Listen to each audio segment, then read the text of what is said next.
Welcome everyone. Today topic is Samskaras. Samskaras are also called Chitta Vrittis. In classical terminology, they are modifications of the Chit or modifications of consciousness. They can also be called the latent or embedded impressions in your consciousness. Who you are is the sum total of all these impressions that collectively veil the human from the what he or she is.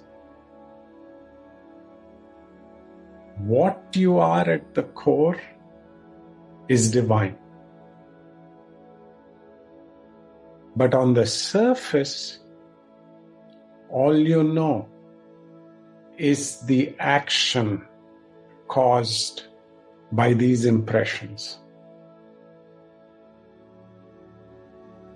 Before we begin the process of yoga, all of us spend our lives trapped in the surface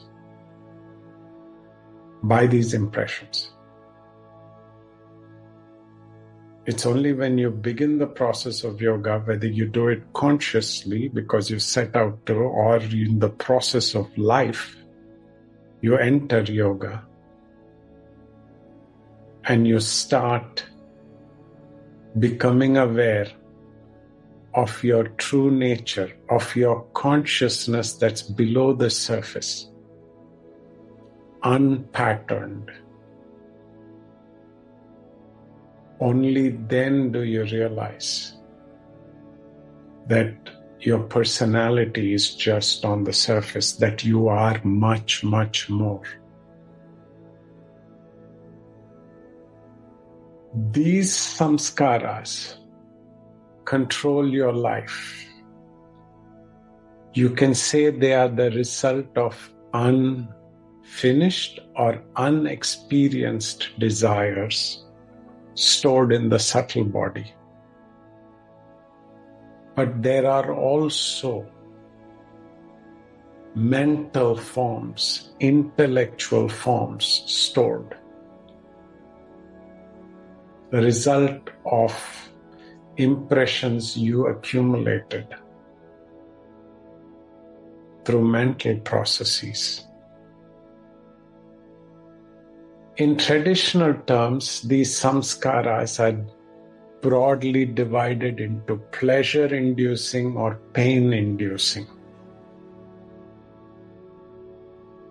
And as a result of this, we tend to be attached to the pleasure-inducing ones and repulsed by the pain-inducing ones. The samskaras in their action through our identification and our ignorance cause us to take actions, perform karma that perpetuate these samskaras. If it's pleasure-inducing, we want more of it. We keep repeating the action, we reinforce it. If it's pain-inducing, we take action to avoid it. But it's still action. And whatever you resist persists. Suffering that we go through at its root is caused by these samskaras. And the 5 causes of suffering are ignorance, identification, attraction, repulsion, and the fear of annihilation, fear of non-existence. These are typically, traditionally considered the 5 sources of our suffering.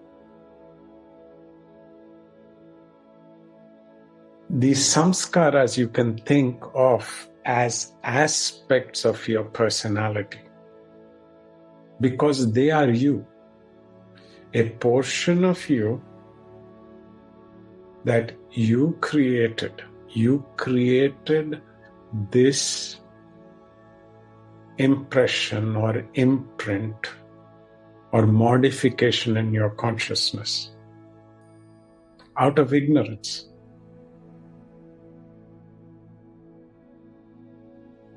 And that personality is powered by the same core consciousness that you are. And there is not just one samskara. You have many. And every samskara that you are completely identified with, you can think of as another aspect of your personality. And so in the process of life, you have multiple of these aspects that together control your life. From a very high level, one group of these, called your prarabdha karma, is those which are slated for you to experience in this lifetime. That is for a normal human being who's not entered the process of yoga. And then the rest you can think of as in a warehouse. They are in a seed form. Those experiences, those impressions are waiting. As you enter yoga, and if you break free of the surface, only when you go in do you encounter this warehouse of impressions that exist in seed form, your sanchita karma. It's in the field of your consciousness. If you are on the surface, you are only interacting with that portion which was slated for this lifetime. You haven't started working on the deeper ones. Even that which was for this lifetime comes in clusters. You have one group which is active, which is how you interact with your life at this point. You have others which are dormant, waiting for a later stage of your life or for different life circumstances. The sanskaras or the vrittis which are active when you are single and young are different. You get married, you have children, you have a family, a different set get activated. Even among those that are active, you can suspend or forcibly restrain some of them because you're doing an austerity, or you're just removing yourself forcibly from the environmental trigger that activates that samskara. Those are puts in suspended state, but they are not weakened because you forcibly restrain them. They just wait for this force of restraint to be removed. Think of an alcoholic who has been forcibly separated from alcohol. That samskara is temporarily been suspended because there is no alcohol available. You put them in a retreat where there is nothing for them. But there is another stage where you consciously worked on that samskara. You brought consciousness to it. You witnessed it. You reduced its power. You attenuated it. You weakened it. And in doing so, you reduced its activity. Those samskaras will stay in the background. They keep showing up when the circumstances are right, but when they show up again, they have less power over your actions and your thoughts. And those in seed stage are just dormant. So all the samskaras are in these four forms. The ones that are not slated for this point in your life or even for this lifetime, they're just in seed stage. Those you get to interact with only when you move in the process of yoga, and you have sort of detached yourself from your surface consciousness. Then you get an opportunity to burn those through yogic processes, attenuate them and burn them before they get to sprout.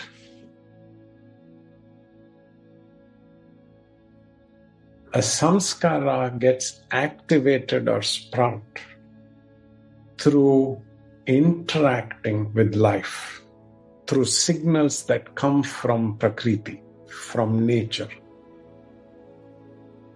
And they're influenced and powered by the prana in our system. That's what gives them the power. The prana, the life force that flows through you. You get it because you're alive, a portion of the force that's flowing through you, and from your food supply. You pick up prana from food. These two power it and color the nature of that samskara. So how do these work? You have broadly, you can think of as two categories. One set of samskaras were produced through experiences drawn through your senses. There's another group which is caused by the mind and the intellect. You process information, you learn something. That also leaves an impression on you. Remember, we said samskaras can be pleasure-inducing or pain-inducing. There are good samskaras and there are negative samskaras. And the way you think about the good samskaras and negative samskaras is not in terms of good and evil. In the yogic context, you say some samskaras will move you towards your goal as a yogi. To move out of the surface into the core of you and to experience and discover your divine nature. And there are other samskaras that push you to the surface or pull you and keep you in the surface experiencing the world of senses. The experiential samskaras are developed by the contact of the senses with an object. Sight, you see something. Taste, you eat something. That contact, that link, produces a sensation, a feeling within you. It induces a sensation which you then categorize as pleasurable or painful. If it's pleasurable, you remember that, and then you want to repeat it. So you eat something more and more till you are saturated or your stomach's full. Then that feeling goes away. So the urge to act, the vital drive to act, is also reduced. But the next time you see that object and your senses make contact, you see it, and that triggers the memory of that pleasure, and you keep seeing it, and the memory goes stronger, and it translates to a vital drive, an action drive. And you take an action to have that experience. If you're in the surface mind and you're identified, when you see that object and it covers you, you are completely identified with that samskara. And your vital will just act. The extreme version of this is an addiction to an experience. All addictions are just the consciousness being completely swallowed up by that experience.